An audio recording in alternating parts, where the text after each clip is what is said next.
YouTube Mirasım kanaly.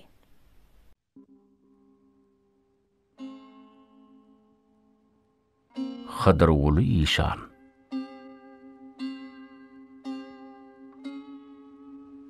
Gonum maşin gözleğinde.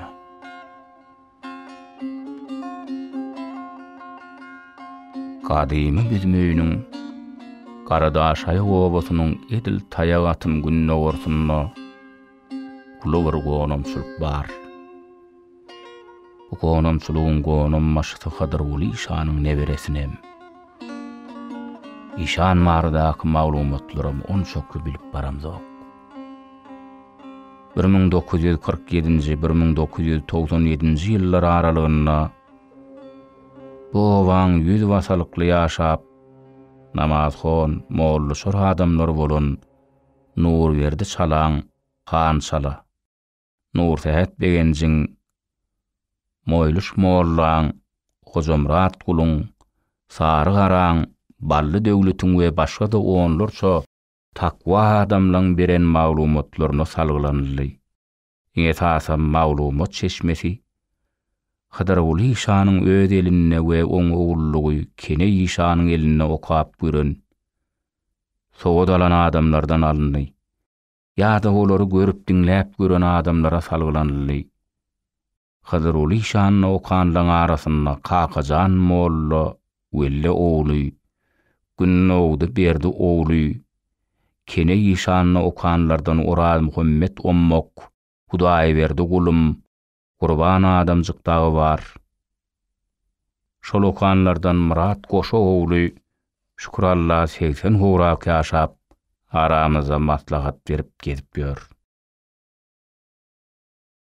Hadyrguly İşan Pahir 1824-nji ýylda Beherdeniň gadymy Daşlyk obasynda dowulupdyr.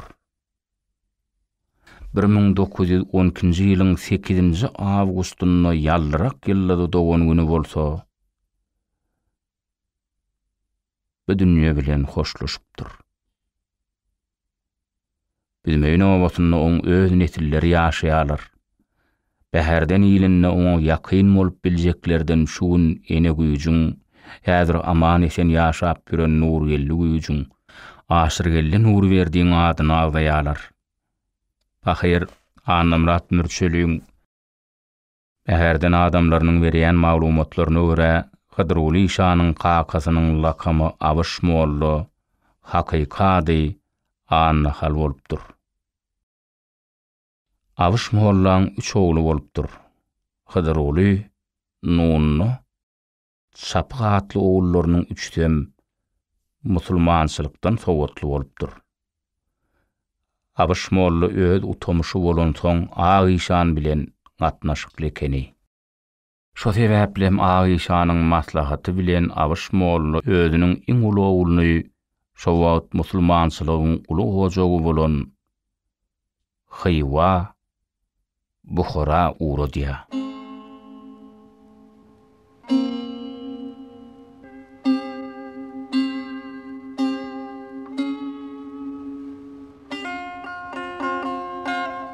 Hadyrguly İşan Pahir adam maşy daşdan aty diýip aýdar ekeni. Şo garadaglaň garadaşlar ýaly agras sallamly, sessiz, salyhatly başy bilen oň özem agyr günler başdan geçirdi. Oň edil şeýle bolajagyny İşan agaň özem bilmese bilen okdy bolen oň süňňi syrýady. Ol 14 ýaşyndan başlap musulmançylyk sowadyny alyp başlan soň oň kakasy Abyş mollu öz oğlunyň okumagyny, bilimdar bolmagyny juda gowurýady. Ol Ağa İşanyň kakasy Gurban Nazar mollu bilen gatnaşykly bolan üçin öz çağaňy ilguniň zehinli perdentlerini okutmak pardy işleň biridir diýen oý pikir oň kellesinden gije günni çykan okdy. Ol şeýdip oğlu Hadyrgulyň öz obalaryny musulmançylyk sowadyny almagyna sebäp boldy. Hadyrguly Kur'any ýatdan okuyan, üren salyhatly ýigit bolup çykdy. Şondan soň ol Hywada Bukhara 3 ýyl 3 ay okap onun 5 ýylla alınmaly sapagyny çykyp belli.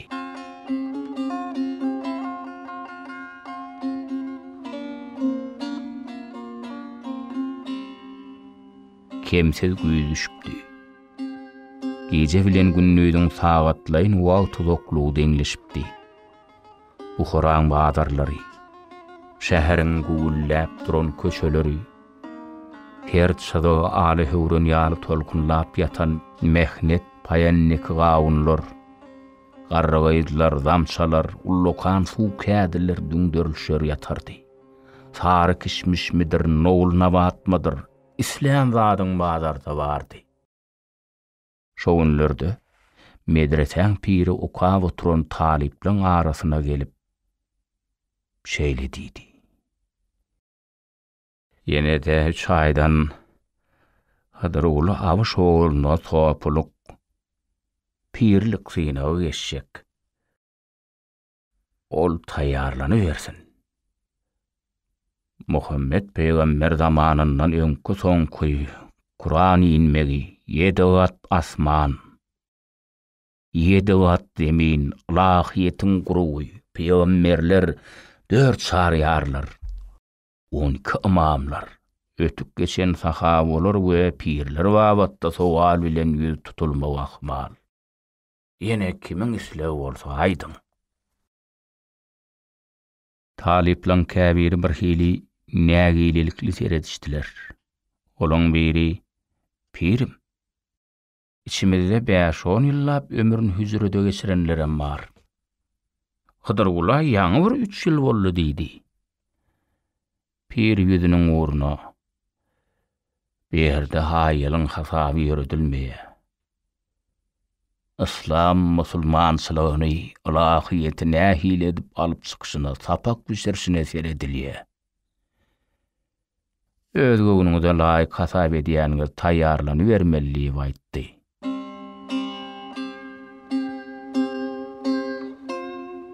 Aradan dogry 3 ay geçdi.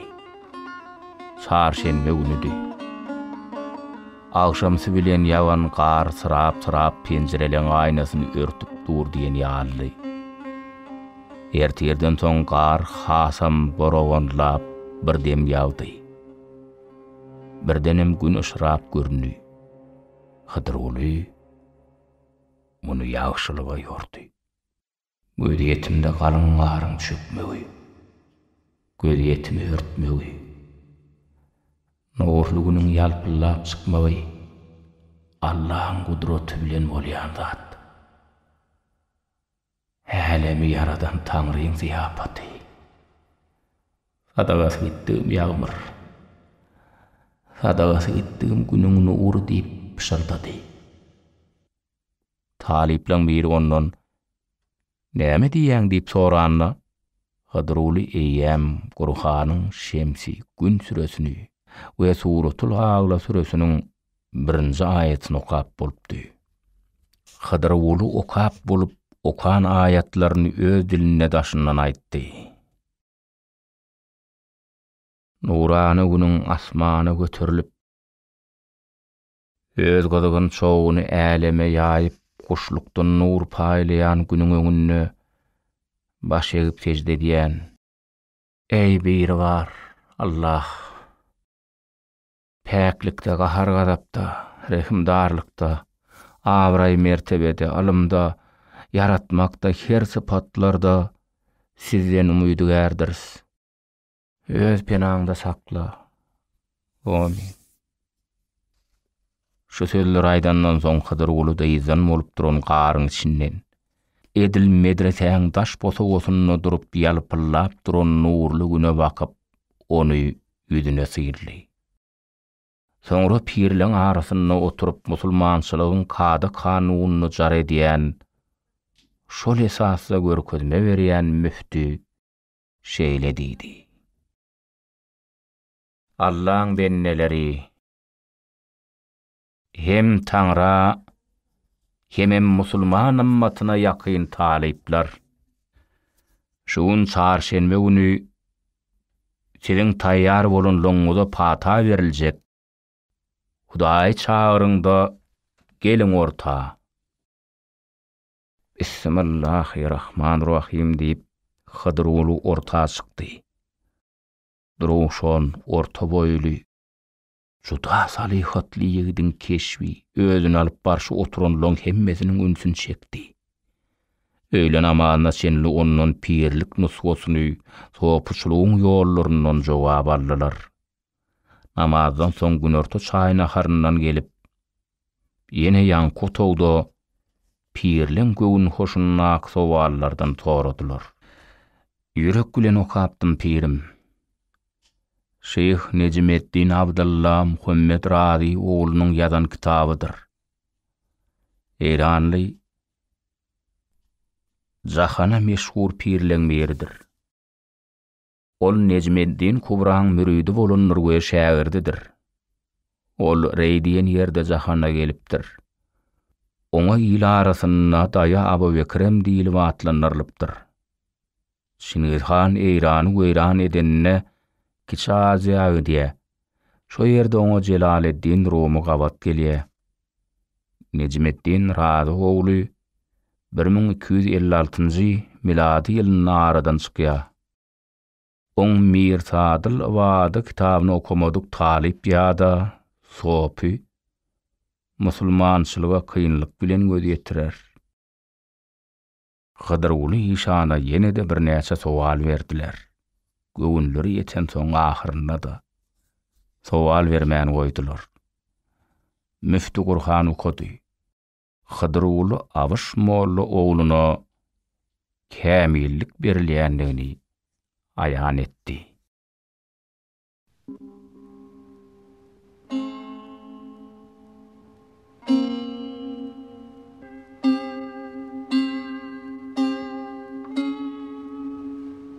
Hıdyrly argyşa baranlara goşulyp ahalaga aýtdy.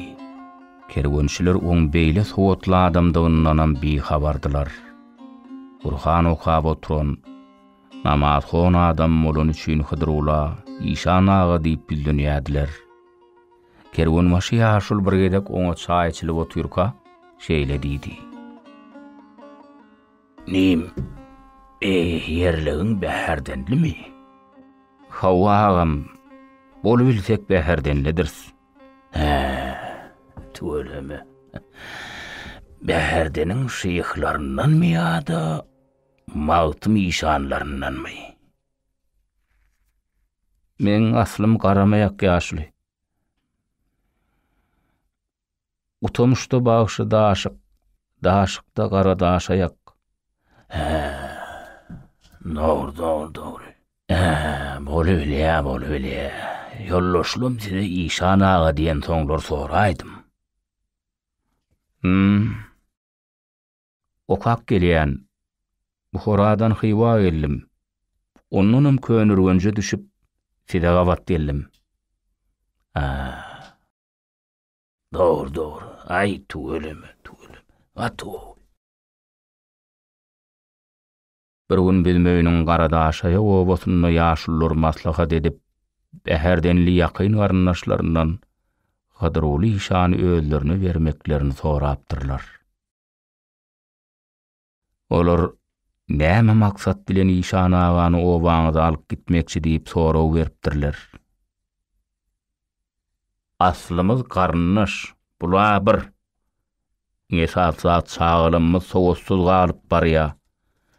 Bizim öz başymyza mollamyz ýok diýip baky ýedil aýtdy. Maslahaty Hıdyrlyň öz çözmeli. Inelerin nununy bilen çapyň iksem ağlaryny dinleýärdiler. Güderana maýlanmaly. Hıdyrlyň öýlenine 6-7 ýyl bolanam bolsa, entek köpeli beren okdular. Nunnan oğullar hoca gellidir, anna özüňem çapyň oğlu Sary bilen kenäňem geýjek hem iýjek wagtlardy. Bilmeýänli garyndaşlary ýüreklerini aýtdylar. Yerli suwly bolarsyňyz. Bilem işan agaly bors. Bimen öz tapýan wagtym däl. Garadaşaýyň ýaşullarynyň sargydy. ine şeýle diýip Ak Mehmet keke jaýtdy. Oň alyna zaman gürleýän sesi Hydyr Uly Şanyň gulagyna hasam anamleşdirdi. Ony baky ýedili bilen begen çygarsam tassyklapdyrlar. Şu urunlardan soň ejelerem öz ýagdaýyňyza özüňiz serediň. Ýyl-güne siziň ýanyňyza maslahata gelýär diýipdi. Hani içimide daşymyza geňeşip göreliň. Näme diýerler? Onu eşdeliň. O wagty göçürip alyp gitmek maslahatyňyz bolmanamdyr onok. Oğlun okodur, toýya soğup biler diýdi. Baky ýedili böwrüni diňledi. Ardynjyrady. Gürrüň ýene-de Hydyr Uly hakynda gitdi. Bolan gürrüňi çapyga da düşünürdiler. Köne gatna ulugarynnaşlar bolan üçin hemme zat çapy üçin hem düşünüklüdi. Olar maslahaty çuwdamladylar. Bolýa diýişdiler. O niýetiňiz päliňiz bar. Allah oňlasyn diýip çapygam alalaşdy. Hydyr Uly Şanyň ödem muňa alalaşdy. Ony bizim öýüne göçürip getirdiler. Yer suw berdiler, çaý gurup berdiler. İşan ağa da öz bir wagt aýra düşen garyndaşlarynyň arasynda kem-kemden öwrenişip berläp gitdi. Dogry ol aslynda da şowaň adamlar bilen garyndaşdy. Bäherden arçman sebitleriniň adamlary bilen yer suw berişip göçüp gidip, göçüp geler ýörerdiler. Hydyr Uly Şanyň bizim garadaşaýa göçüp gelenine 4-5 ýyl bolupdy. Nova adamlarynyň garyndaşlary geleli, toýya sowurýaly öz adamlary bardy. İşan ağa baý wakçaly Koturata çeşmetiniň joşu bakýan ene ýabynyň boýundan şarňylap duran jaý salyp berdiler. Berlen ýerlerini urukdurdular. Aýny arpy Zekeriýaly, Göge Kerýaly ýerini eliň aýasy ýaly edip berdiler. Marköw dagynyň günnogor temir gadagynak çeşmeň göz başyndan asmana 2 metrden hem ýokary sowurulyp duran Koturataň buğ ýaly janyňa şypa berji durnan göz ýaly gömgök suwuna ekinler böwürşi berýärdiler.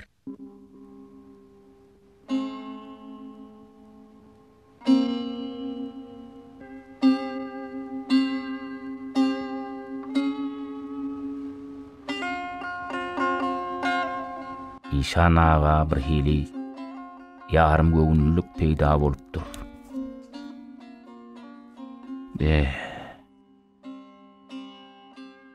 Ne gara gördüm. Dünýäň maly üçin adamyň göwnüne deljek bolup, öz göwnümi ýykjak bolup ötmeýän günüm barmy diýip öz ýanyndan içini gepledipdir. Ertesi ýerden erti namazyny okap, men bir bäherdene bark geleýin. Bir kundan dolanaryn diýip aýalyna aýdypdyr. Aýal oň göwnüniň galyny bilýärdi. Ebe oň göwnü çağan kyýal nädikdi. Mirabyň suw bermänem dogurdy. Ýöne welin oň ýüreginiň töründe ummasyz bir hasrat kopýardy. Oňuňyny başyny dik saklamak her bir erkek kişiň ýa-da eneň başarjak zady däldi. Olyny 10 ýyl bäri ýönelgesizdi. Hydyr Uly Şan Göktepe ganjyklarynyň obasynyň içinden geçip barýaka. Birden oňa Kurban Murad Şanyň göz düşäýe. Ol ýanyna aklary, "Be, o barýan Hydyr Uly ýaly." Oň bir zatdan göwni alandyr. Ýönelige sowulmany geçen nädler. Baryň ýyzyndan ýetiň. Kurban Murad Şan çagyrýar diýin diýdi.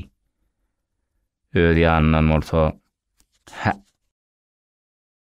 bir aň göwnüne degipdir. Onu köşeşdireýin. Töredizlik bolanyna bizim üstümize basyp geçmeli adam däl ol diýip oýlandy. Hıdırgulu gelip salamlaşdy. Ýöne ol oý pikirlerinden ýaňa argyny görnýädi. Hani ýör, öýe gireli, bir käse çay içeli. Taňry alkazyn. Men bäherdene maslahat tabarýan diýip göwnün näksini Gurban Murad işana gurrun berdi.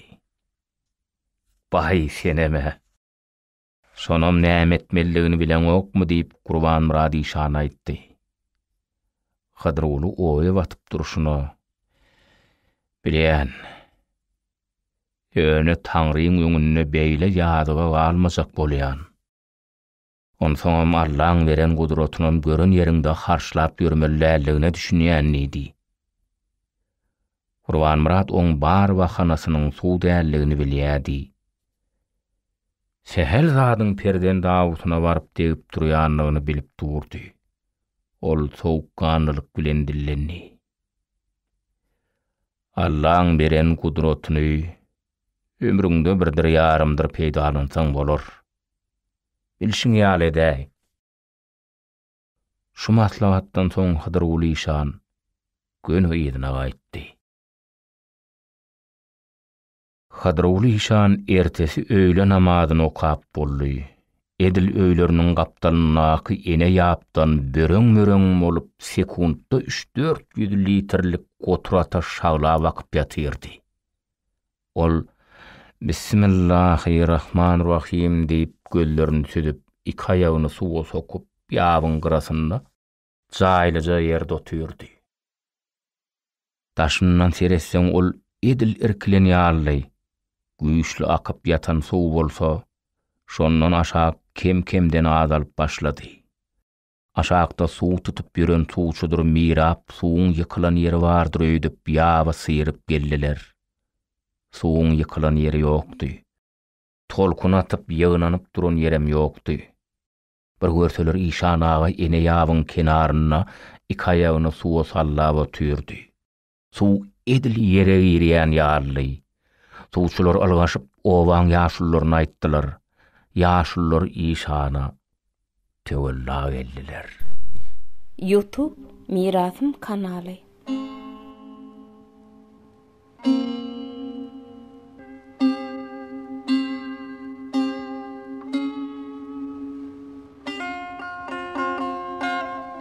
Allah Taala Hydyrguly işana nazar aýlady. Çoňçuýnam ol ilkinji oğlagtynyň adyna nazar dakdy. Kene işan kakasynyň sapak bermegine diňe bir musulmançylygyň däl eýsem, ähli diniň dören ýerlerinden, günnur akyllarlarynyň kitaplaryndan okap çykyp duwe pişiripdi.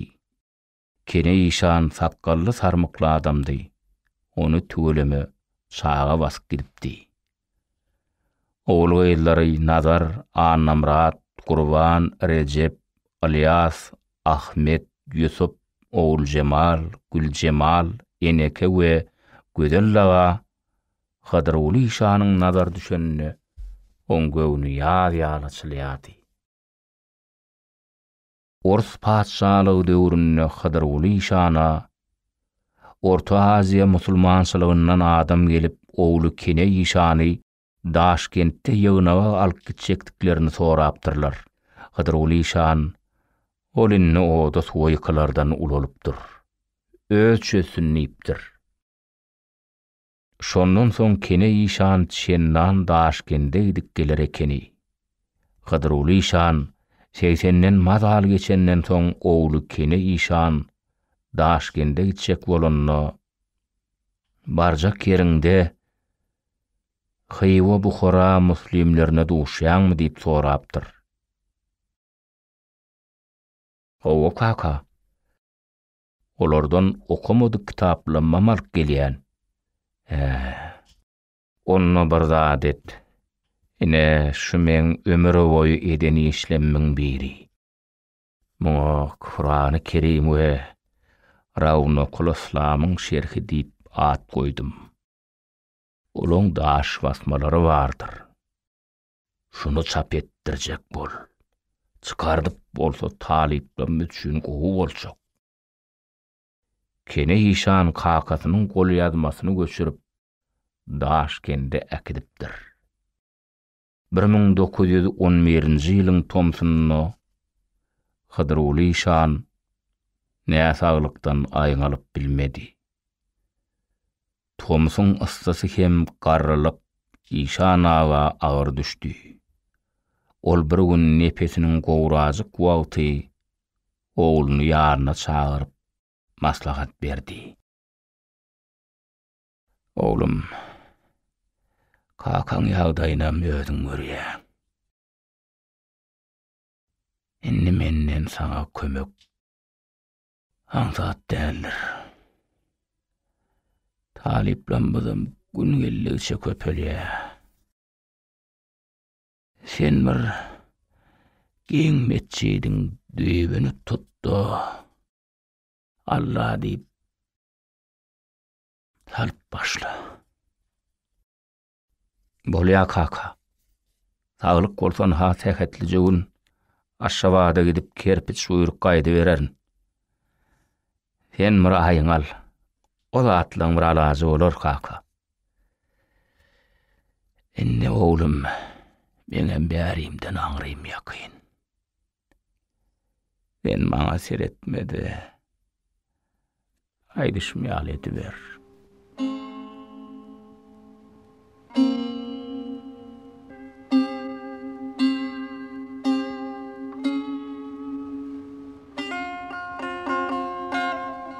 Bir 1912-nji ýylyň Tomsy düşdi welin. Hişan agaň taby petelip başlady.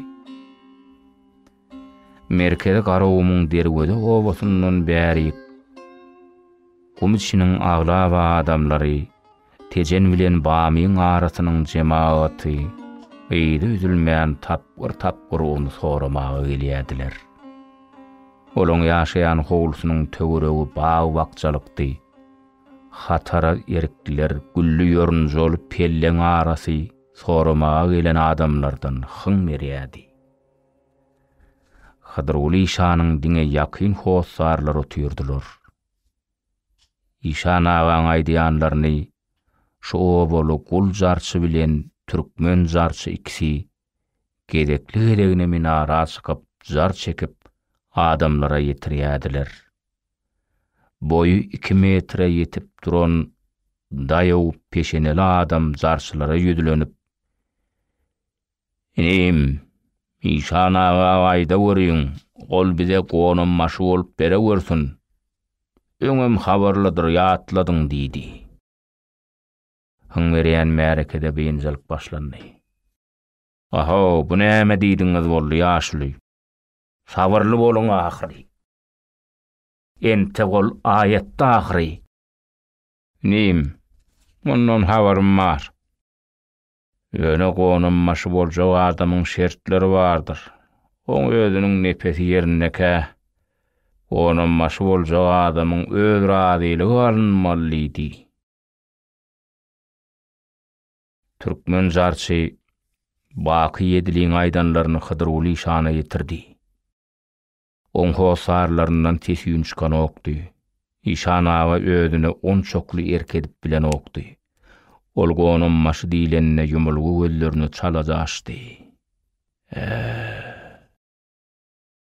Ol bakagadyr. Bolýa.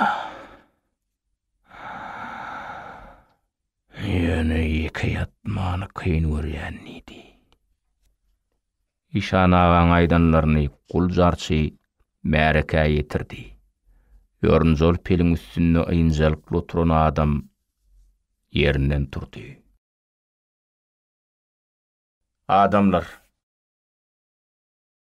rady bolsaňyz, Hişan aga ýollaşy gelýänçe men oňa höwür bolaýyn." Ha märeke de rady. "Aýdaýyn Hişan aga." Muny diýen aýja watyrdy.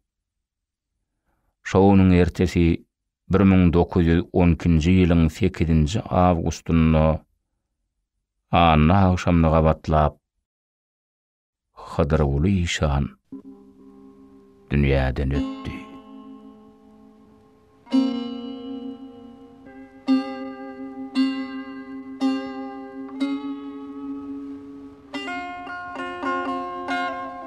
Gölegçiler amara köpdi. Işan ağaň yerleşdirilen tabydyny bir-birleriniň eginiň üstünden geçirip zaýlanjak ýerine getirdiler. Sadakamyz bolsun diýip 6 sahan köşekli düýäni iýdik gelip oňa narh kesip kümüş şorana öwrüpdirler. Muny belli küççü täşli taýla ogly her üşmekde aýdardy. Sebäbi ol Işan ağa jaýlananda oňa gatnaşypdyr. Aýja watyr içine ýarty çörek salynan ýalygy bilen içmegini alyp Hydyr Uly Işanyň gowrunyň ýanyna höwür bolmagy geldi. Ol gonumçylykdan çykyp ýerden ertir namazyny okap günne ondan soň aýdýady. Ýejara ikindi namazyny okap soň ýene Işan ağaň ýanyna höwür bolup ýatardy. Şeýdip 40 gün ýatyp turdy. 40-njy gün owaň gele tiresinden bir garry jaýal getirilip jaýlandy. Namaz hon adamlaryň maslahaty bilen aýja watyr şondan soň Işan ağaň ruhy bilen hoşlaşyp öýlerine gaýtdy.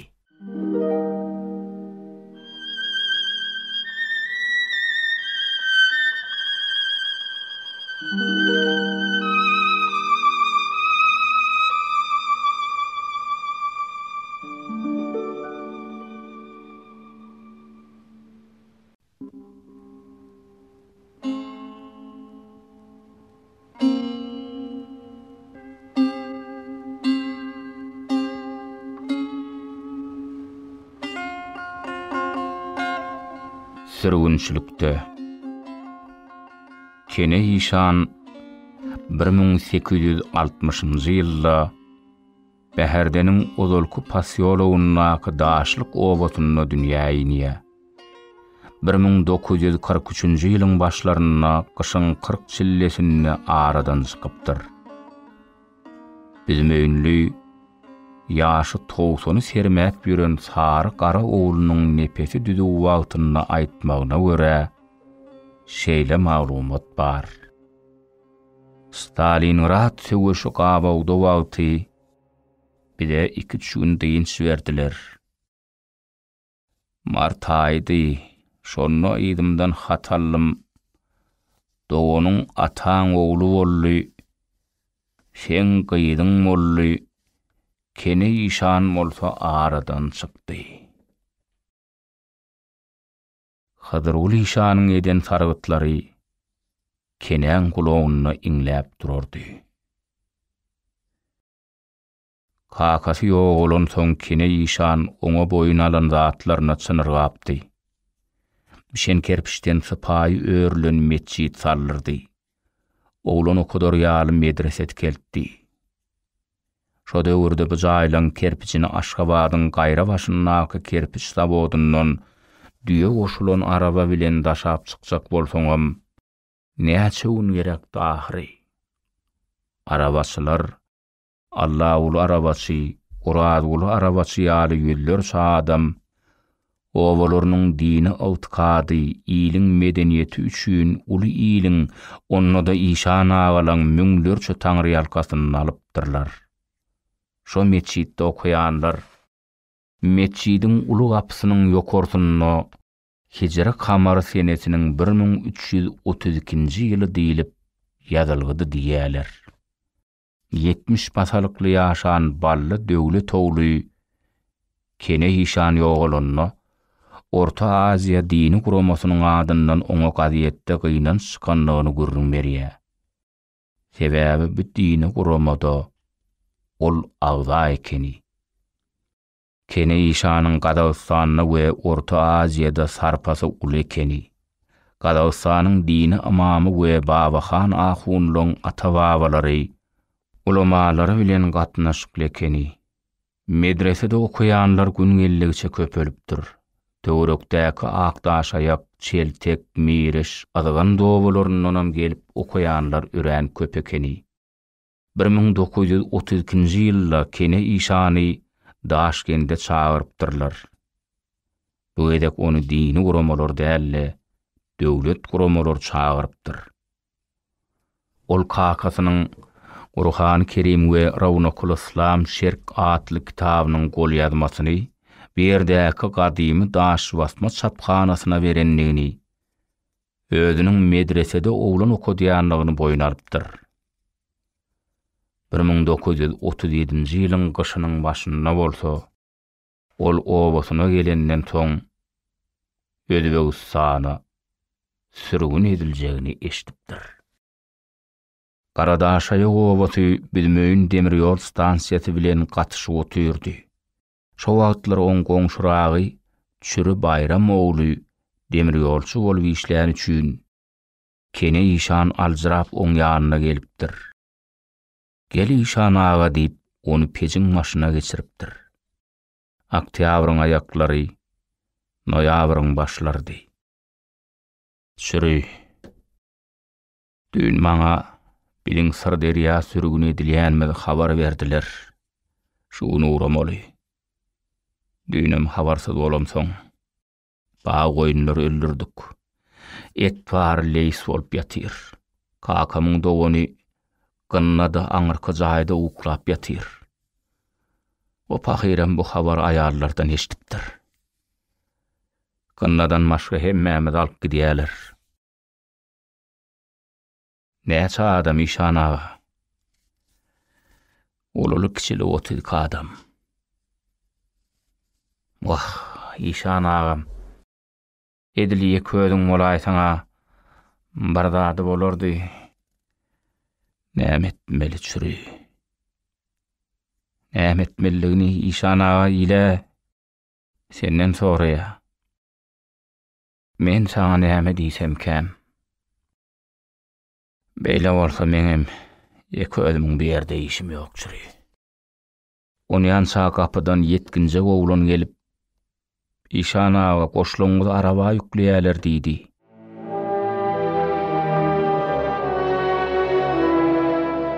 Owaň adamlary göz ýaş bilen Kene işanlary uratmak üçin Bilmeýiniň demir ýol wagzalyna gelýärdiler.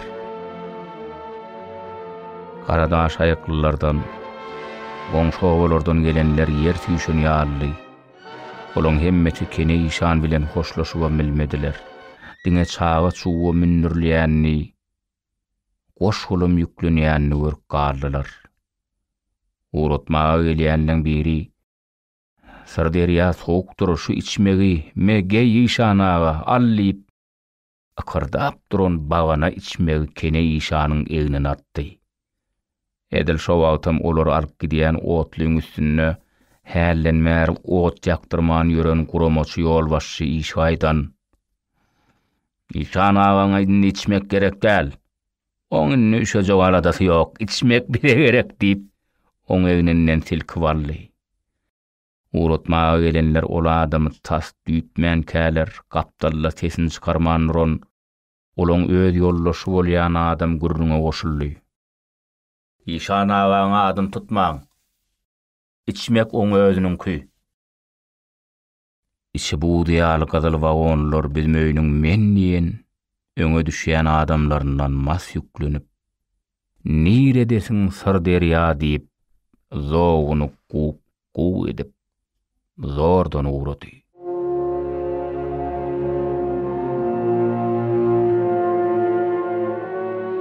Garadaş elenip durdy.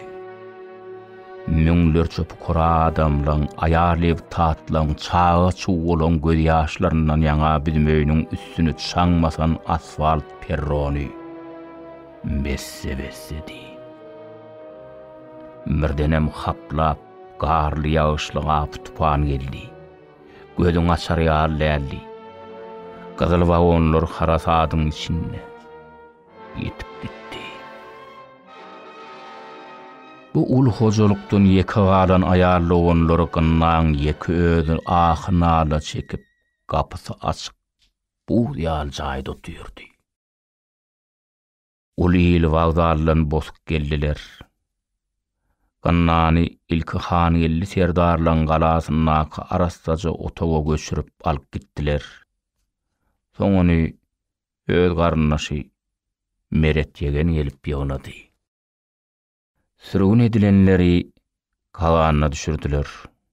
Soň olary Juma bazar diýilen ýere eltip bir haňlap duran saraýa sokdular. Saraýyň içinde 3-4 ýerde çöp çalam ýygnap ot ýakardylar. Ullardan meter çağı çuw olary sowal gelýärdi. Ay gün geçip durdy. Innep barýanam ýokdy. Bulardan miýardylar. Yerli özbekler Kena ağa, İşan ağa da İşan ağa diýişip oňa uly sarpa goýýadylar.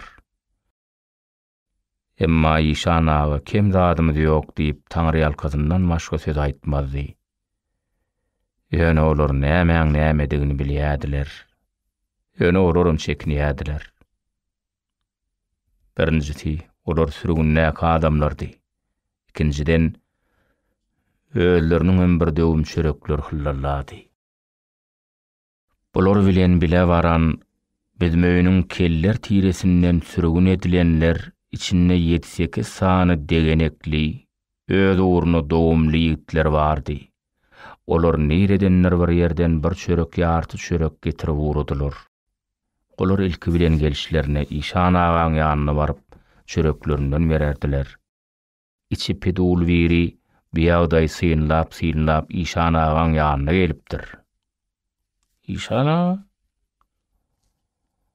olaň çöregini alyp ýeňiz boli, ol musulmançylyga dogrumy?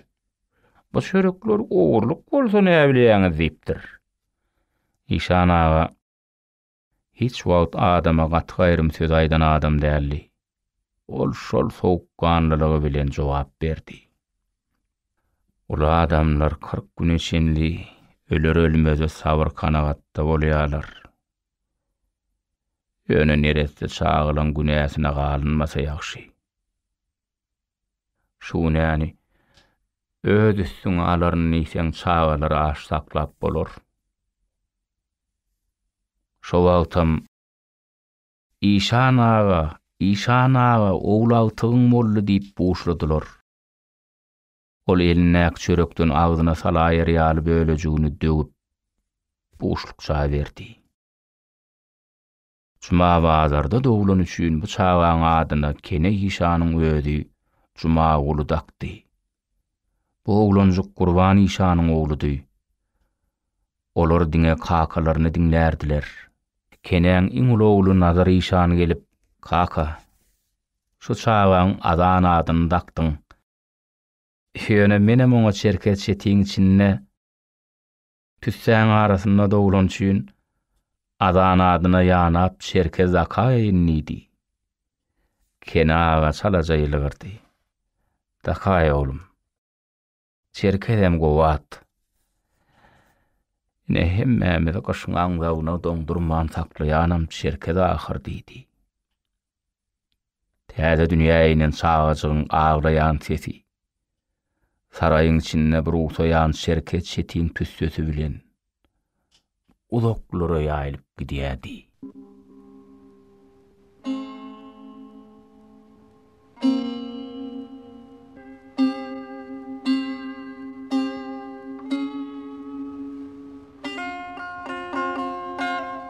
Sürgünnäkiler kara gün bilen öwrenşip gitdiler. Demlerine degilmese oňu dedýärdiler. Ağır günler, acı günler geçip durdu. Ölmedik hemmesini görýär. Kene İşan çağalaryny, awtyklaryny horlamajak bolup, öz bokurdogynyň bir döwüm çöreginem kesýärdi. Ol tanar ýaly bolmadyk ýagdaýda horlandy. Emma ýagdaýlara, töwerekdäki bolýan wakalara welin ter salmagy başarýardy. 3-4 aýyň içinde yerli ýagdaý bilenem öwrenişip gitdi. Her näme-de bolsa, kene işan öz owasyny küýteýädi. Şo küýtegi bilenem ol otla münüp bilmöýüne tarap gaýtdy. Otlu tejene gelenine wagdarly oňa öz owadoşy ýakyn adamy duşaýdy. Ol kene işany ilki tanamajak boldy. Soň bilik garly. Ol zordan ýeni-ýaly işan agany otludan müşürip altagy gatlasynyň gapdalyna kühüttüjek jaýyna alyp gaýtdy. İşan agaň ýagdaýyny aňypdy. Bir hepdeläp gapdalyndan turman oňa suwluja nahar berip ödüne getirdi. Aýag üstüne galdyrdy. Gürrüňdeşlik başlandy. Menem işan aga siz bilen bile gitmellim. Emma 10-20 gün ýanyna kelläme bir pikir geldi. Gelaý şolon gözüniň alnyndan üýtgäp göreýin diýdim. Şeýdibim ha ine altagyň şagyrlysyny dinläp ýatyryn.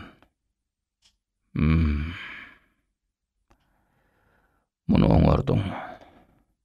Bizem innäp barýana ýok. Näme işläýin? Tejene göçüp gel. Çağalar şo ýerden tejene bir ýagna. Soňam görüp gelen mamy. Allah bardyr. Kömek bererin. Şuma bazaryň saraýyna derek bir saraýy. Tejeniň ýylgyny keppesinden hem urarsa işan aga. İşan aga muňa monşa boldy. Şarňyllap duran ak jaýlardar hatara aýlere göçüp gelene döndü. Ol ýydyna gitdi. Bir ýejede götürilip çağalar otla bassy. Tejene göçüp geldi. Berleri öz öýleri ýaly. Eýem Tomsun göwagy ýetişipdi. Çağalar garrybendiň tejenlileň aýdyşy ýaly. 6 hünöklü 6 agzyň öňündäki ýaýyn suwda balyk bolup ýürýärdiler.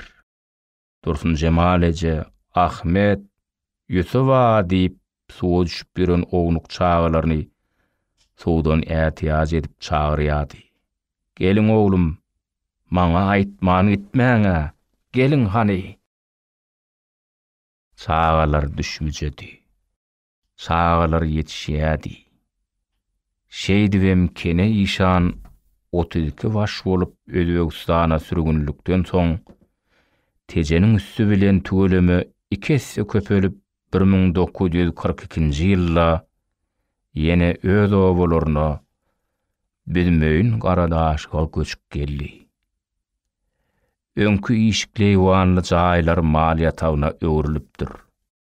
Äpşige gapylar bir wagt ýerinden gidip weýran bolan mesjid, medrese gözüň düşenini agyň tutýardy. Awynyň arpadyly güllü ýorunjaly pelleri çöp basypdyr. Gumuklukdy. Kuş umurslaň mekanyna öwrilipdi. Kene işan şonuna bir ýüregini tutdy. Soňra ullun demin alyp özüni dürsedi. Allah Taala'ň özü bilýär. Aýrat et.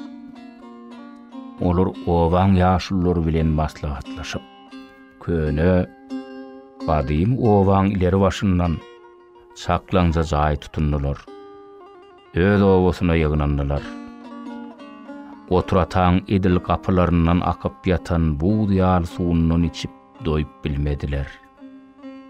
Öňden oturan peýwendi erikleri gara halili üdümlere gözüň düşenine dünýäň ýeňäp gidýärdi.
Hadyr Uly İşanyň täze meçidi.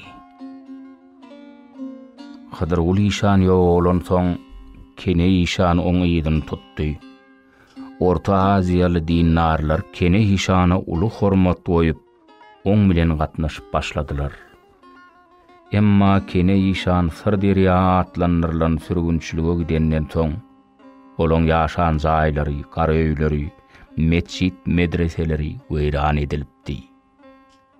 Belli bir adamyň ýykışdyryp ýöreni görülmese-de, Odolku gurnaly hojalyk gün gellegse dagap barýady. Dag adam, owaň adamlary şo meçidiň medreseň düýbüniň tutulan ýerini her edip kesip edip ýitirmän bellek goýdular. Şunuň bilen bu aradaky ähli urrun suwa akyp giden ýaly ýatdan çykypdy. Ine Türkmenistan öz başdaklygyny alyp garaşdyrlygyny oglan edenden soň owa adamlary Odolku kolhoz başlygy bilmeýin üçin köp işler edip giden Kerim Ahmetýarowyň iş ýerine bardylar. Ol köpü gören tejribeli adam bolan üçin ilki öz ýanyna gelenleň özlerini diňledi. Sağlyk amanlykmy? Näme howsolal görnýäňiz diýip Kerim Ahmetýar sorady. Kerim ağa, bile sana ýene bir ýük ýüklemekçi. Ine garaşsaz bolduk.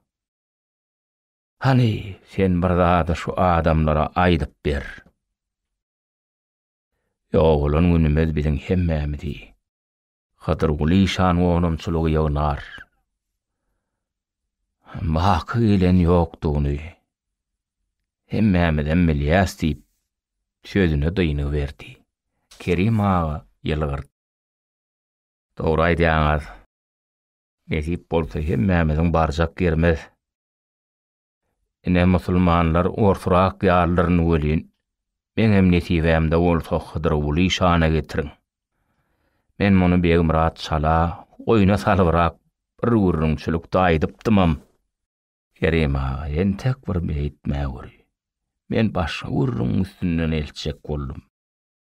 Onunçylygyň edil, günnogor ýüzünde İşan ağalyň 100 ýyl mundan öň salynan meçidiniň hem medresesiniň hem ýeri bar. Dogry üzüm ekilipdir.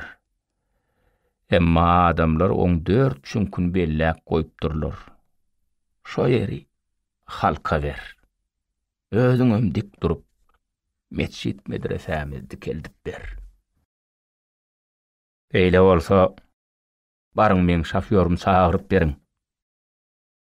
Onu ýança başlagyň şofýorunyň özi geldi. Çary. Bar kakawayam ýanyň alla Begimrat çalany, hojat ýalaňazy, goşnadary derrew şeýere alyp geliň. Diýlen adamlar alymny salymny bermän, başlagyň ýanyna alyp geldiler. Olar nämeň nämedigini düşünen okdular. Gelen adamlaryň ýöňünde Kerim ağa şeýle diýdi. Birinciden, yer injinerini tapıngda diýen ýeriňizden 6 hektar ýeri ölçäp alyň. İkinciden, meçit gurmak üçin hemme taraplayın ahlasly dik duran adam gerek. Men ödüme oňurjak däl. Owadan kimi tutsaňyz tutuň, hakyn töläliň. Ýogsa da şu 3 adamyň birini saýlaň, şu wagt oň boýnuna ýükläliň. Oturanlaryň arasyna dymyşlyk aralaşdy. Kyn işdi. Halallyk we galan ömrüňi sarp etmeli. İş ýeňilläli. Ýaşullar guruluşy Begimrat Mämmet Seyit oğlunyň üstüne almagyny ýene bir gezek berkitdiler. Begimrat ilki bilen hojalygyň çykdajatyny kesgitledi. Soňra ýaňy baýlaşyp barýan hojalyklaryň eýelerine, edaralara haýır sahawy diýişi bilen radio, telewizor, gaziet, jurnal arkaly ýüz tutdy. Gaty köp guruluşyk materiallaryny ýygnady. 1992-nji ýylyň fevralynyň aýaklaryna bolsa, bir sehetlice gün Aşgabat'a gidip Berdimrad ahun çary oğlunu alyp gelip uly ýylyň sarpaly we sahawatly adam söküminde oňa Hydyrguly Işan meçidiniň düýbüni tutturdy. Soňam Daşoğlu welaýatyna Hywa, Buhara, Fergana tarapyna aýlanyp usta gözledi. Boyun alýan ýokdy. Meçit juda uly sütünsiz bolmaly. Nesibeluni vardır. Han sabarly bolaýyn diýip ol öz-özüni köşeşdirdi. Şo günlerde oňa ýerligi Marly, Mar welaýatynyň Murwa etrabyndan 40 ýaş töweregindäki bir adam gabat geldi. Oň ýürgünli ady Gurban öwelek ekeni. Gurban özüniň edip ýüren işini gürrüň berdi. Adyňyz näme ýaşly? Begümrat. Begümrat ağa. Agyr işiň bar. Muňa tehnika gerek, ussa kömekleşer ýaly 40-50 adam da gerek. Dogry. Tehnika, urluşyklar, materiallar barada gürrüň ýok. Maňa güýçli ussa gerek, Gurban. Ussa tapylarla. Kim bar? Han salgy ber. Men bar. Mar töwereklerine garaşdyrlygymyz alanmasoň 7-8 meçit sallym. Bark gördi gelä. Göwüniň ýetse boyun alaýyn. Begümrat ağa Gurban öwelegiň Türkmenistanyňky beýleki ýerlerde salan meçitlerini görüp geldi-de bir işi Gurban öwelege ynandy. Gurban öwelek bir ýerdäki guruluşyk materiallaryny, tehnikany görüp işe hasam otudy. Şeýdip içiniň namada duruljak ýeriniň özi 1200 kvadrat metrlik sütünsiz meçidiň guruluşy başlandy. Meçidiň üstündäki ysy sowuk geçirmeýän termos şekilli 2 gat gümmözüniň beýikligi 27 metr. Adançyň münüp adan aýtmaly aýratyn salynan minarasynyň beýikligi 30 metrdi. Şundan soň Begümrat agaň ýükü ýeňlän ýaly boldy. Sebäbi Gurban ussa oň maňlaýyndan diräpdi. Gurban öwelek Mar şäherinden 27 ýaşly Aman Kakajan, 18 ýaşly Şatlyk Murat Gattiýew diýen üren ussat netçarlar tapyp geldi. Olar meçidiň agaç haşamlaryny sygyryp terede oturaýmaly edip bilýän ýigitlerdi. –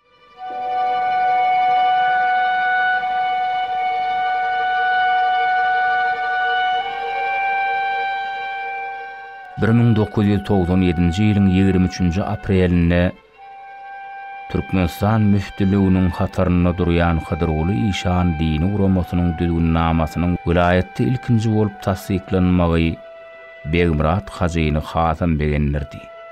Soňra 1997-nji ýylyň 22-nji iýulynda bir dini urama döwlet tarapyndan tasdiklanyp 01-23 sanly şahadatnama berildi. Häzir meçit dolu gurulup butorly. Ortadaky gümmözden agrama 1 tonna çemeti şelpeli çıra sallanyp dur. Möçberi 1220 kvadrat metr bolan namadlygy meçidiň açylan güni ýadaýmaly. 6 hektar meýdany tutup oturan meçidiň howlusyna her birini talipliň 10 tan sokap biljek 12 hüjre bar. 10 adamlyk mihmanhana, 1000 adam bir wagtyň özünde ýerleşer ýaly sadaka jaýy bina edilipdir.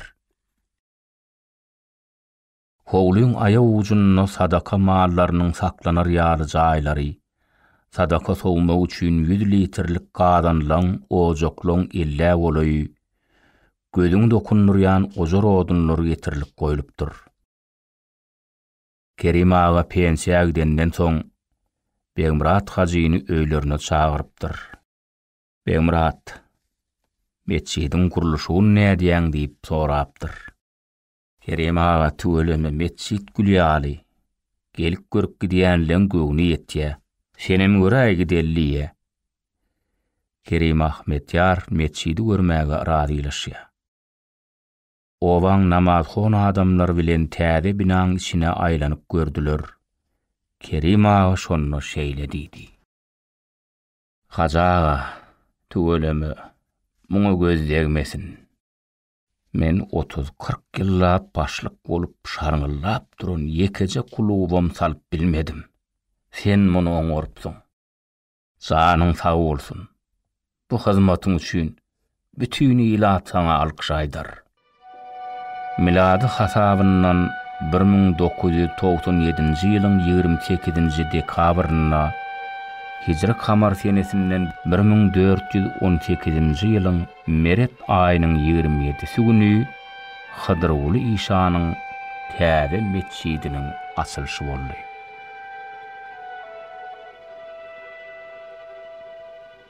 Ýurdumyzyň hemme ýerinde bolşýaly Hydyr Uly Işan meçidiniň bina edilmegine ýüregi bilen goşulan uly ilimedi Taňry öz penasyna aman saklasın. Meçit büdümöýüniň 40 ýyllygyna ýerleşýär. Şol obada Hydyr Uly Işan gonamçylygy bar. Allah ulun Uğur Sehedev 1998-nji ýylyň 9-njy ýanwary.